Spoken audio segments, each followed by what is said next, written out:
আজকের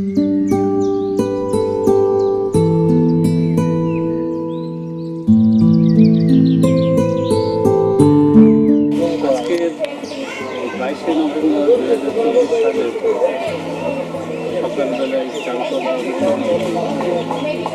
আমরা এই বছরের শেষ সময় হলেও একটি ফিল্ড ট্রিপ করতে পারছি।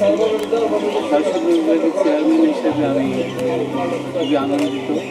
আমার স্টুডেন্টদের স্বতঃস্ফূর্ত অংশগ্রহণের যে আবেগ দেখেছি সেজন্য আরও ভালো।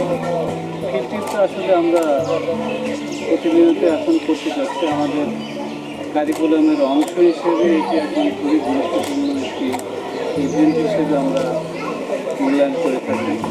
সময়ের উপযোগী এবং আধুনিক মানের কারিকুলাম নির্মাণে ছাত্রদের এই ধরনের অংশগ্রহণ যেমন জরুরি এবং তারা যেন বিষয়গুলোতে নিজেদের সংশ্লিষ্টতা বাড়ায় এবং আগ্রহী হয়ে এবং শিক্ষাকে একেবারে আউটকাম বেড এডুকেশন যেটা বলা হচ্ছে আউটকাম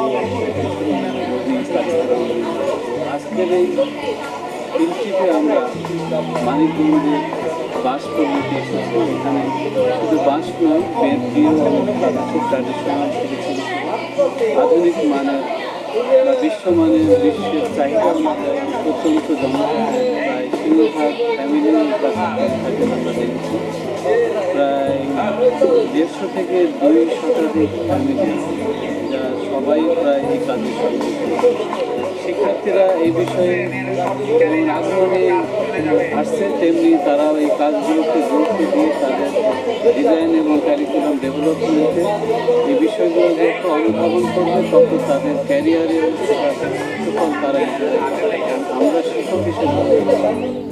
এই ফিল্ড ট্রিপের উদ্দেশ্য একটাই, যেহেতু কারুশিল্প নিয়ে আমার শিক্ষার্থীরা পড়াশোনা করে, শুধুমাত্র কাগজে কলমে কিংবা বই পুস্তকের জ্ঞান আহরণ করলেই হবে না, তাকে মাটির কাছে আসতে হবে।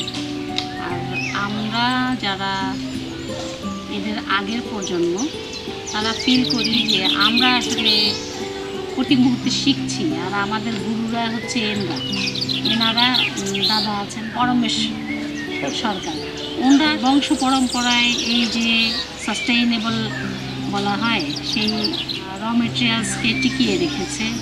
হয়তোবা আগে যে টাকা পেত সেই টাকা আসছে না তাদের কাছে, কিন্তু তারপরেও একটা মনের তাগিদে কাজ করছেন। আমরা সেই জন্য অনেক কৃতজ্ঞ তাদের কাছে। আমার এই পৃথিবীকে বাঁচিয়ে রাখতে হলে আমার এই ন্যাচারাল পণ্যকে বাঁচাতে হবেই। সেই কারণেই মাটির কাছে নিয়ে আসা স্টুডেন্টদের, যাতে তারা এই অনুভূতি থেকে এদের সাথে কাঁধে কাঁধ মিলিয়ে কিছু একটা করতে পারে। ভবিষ্যৎকে বাঁচাতে হলে এখানে আসতেই হবে।